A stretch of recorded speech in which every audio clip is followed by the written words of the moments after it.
Assalamualaikum warahmatullahi wabarakatuh. Perkenalkan, nama saya Eka Windy Oktavia Putri, NPM 720213058. Pada kesempatan kali ini, saya dan kelompok saya dari kelompok 2 akan mempresentasikan sebuah jurnal yang berjudul Implementasi Metode RGEC sebagai dasar analisis tingkat kesehatan kinerja keuangan Bank Syariah Bukopin periode 2016-2020.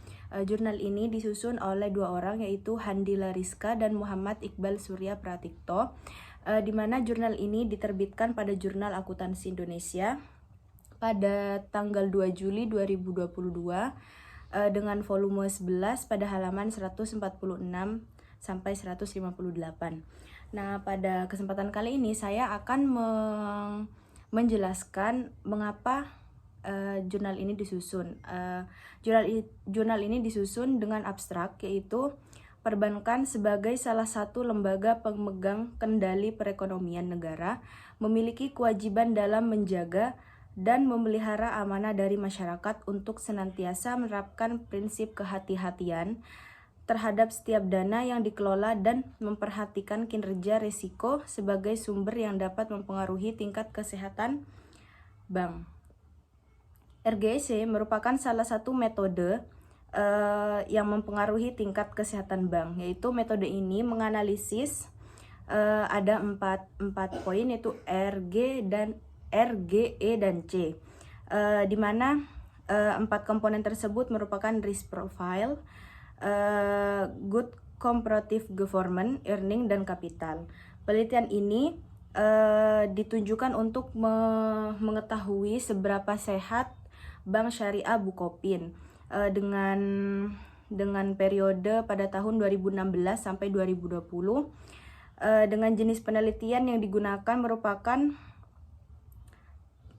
penelitian explanatory research dengan hasil akhir, yaitu pada 2016 dan 2017 masuk kategori PK2 sehingga dinyatakan berada pada kondisi sehat.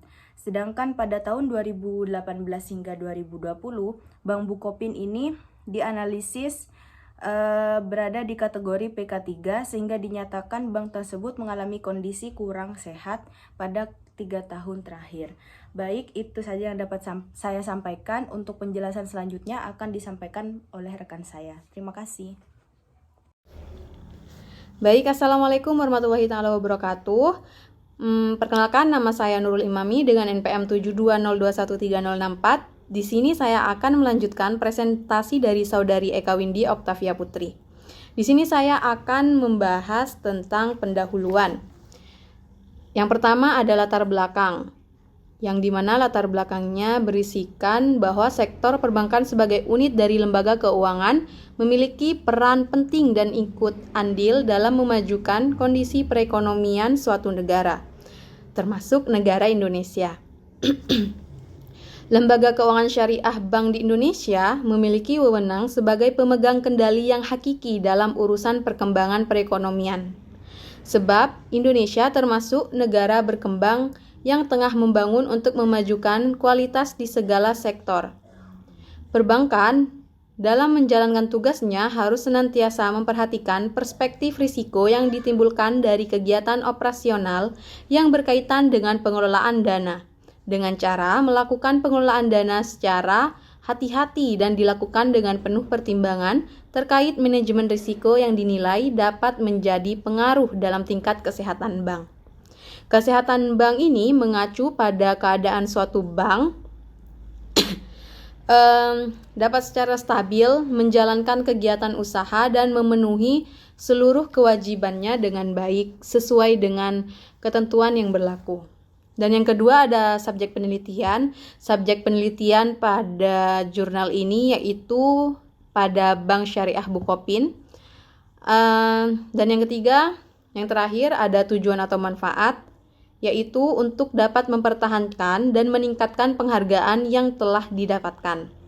Bank Syariah Bukopin ini perlu memperhatikan terkait tingkat kesehatan kinerja keuangan yang dimiliki, agar Bank Syariah Bukopin ini tetap menjadi pilihan bagi masyarakat atau perusahaan-perusahaan lainnya. Oke, selanjutnya di sini saya akan membahas tinjauan pustaka, yang dimana pada tinjauan pustaka ini ada tiga subbab atau tiga teori terkait.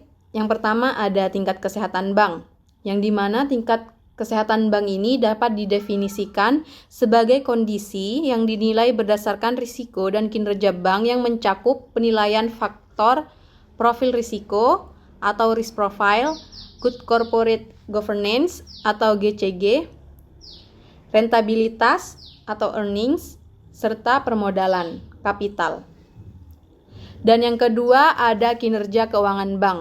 Kinerja keuangan bank ini dapat diartikan sebagai proses penganalisaan yang dilaksanakan dengan tujuan agar dapat mengetahui seberapa jauh suatu perusahaan atau lembaga telah mengimplementasikan kaidah pelaksanaan keuangan secara tepat. Dan yang terakhir ada metode RGEC, yang dimana penggunaan metode RGEC ini dilakukan untuk mengukur penilaian tingkat kesehatan suatu bank menggunakan 4 komponen utama. Yang pertama ada risk profile, yang kedua governance, yang ketiga earnings, dan yang terakhir adalah kapital. Mungkin hanya itu saja yang dapat saya sampaikan, kurang lebihnya mohon maaf. Wassalamualaikum warahmatullahi wabarakatuh. Selanjutnya saya Ria Rizky Fauzia akan melanjutkan. Selanjutnya yaitu metode penelitian. Penggunaan jenis metode yang ada pada analisis kali ini yaitu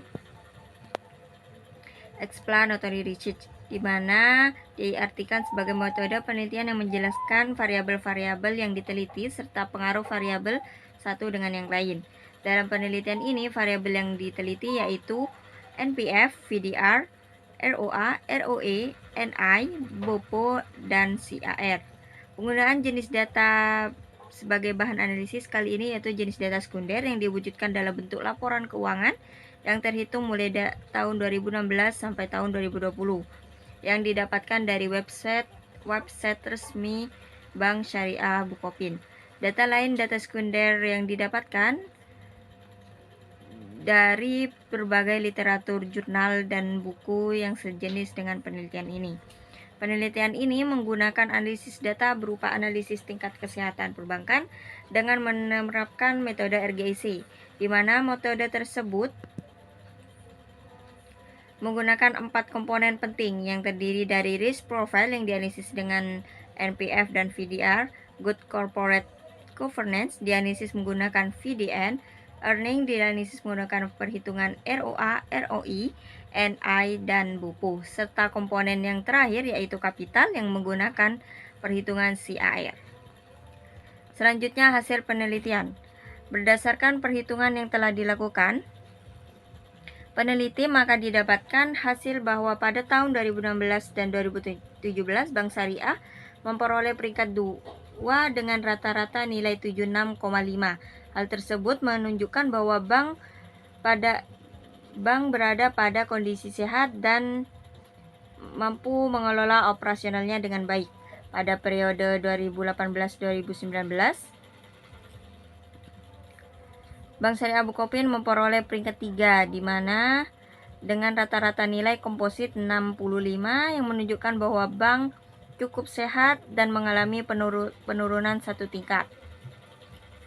Periode 2020, kondisi Bank Syariah Bukopin semakin menurun dengan perolehan nilai 57,5 yang tersebut menjadi bahwa tanda Bank Syariah Bukopin berada pada kondisi kurang baik atau kurang sehat yang perlu ada perbaikan dalam operasionalnya.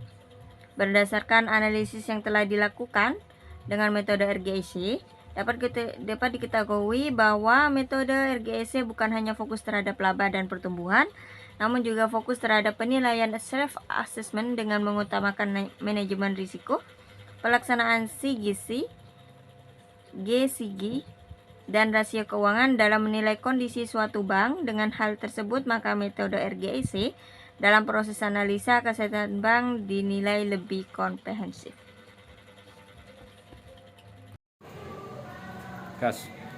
Assalamualaikum warahmatullahi wabarakatuh. Perkenalkan, nama saya Ferdi Prakesta Puga Putirai, NPM 718212681. Ingin menjawabkan kesimpulan dari materi yang telah dipaparkan oleh pemateri yang sebelumnya, yang mana penerapan metode RGIC yang digunakan dalam menganalisis tingkat kesehatan kinerja keuangan Bank Syariah Bukopin yang telah dilakukan peneliti mendapatkan hasil bahwa tingkat kesehatan Bank Syariah Bukopin selama 5 tahun terakhir semakin tahun mengalami penurunan, yang mana menurut perhitungan nilai komposit pada tahun 2016 Bank Syariah Bukopin berada pada kondisi sehat atau dalam kurung PK 2 dengan nilai komposit 75. Pada tahun 2017, Bank Syariah Bukopin masih stabil pada kondisi sehat PK 2 dengan nilai komposit 77,5.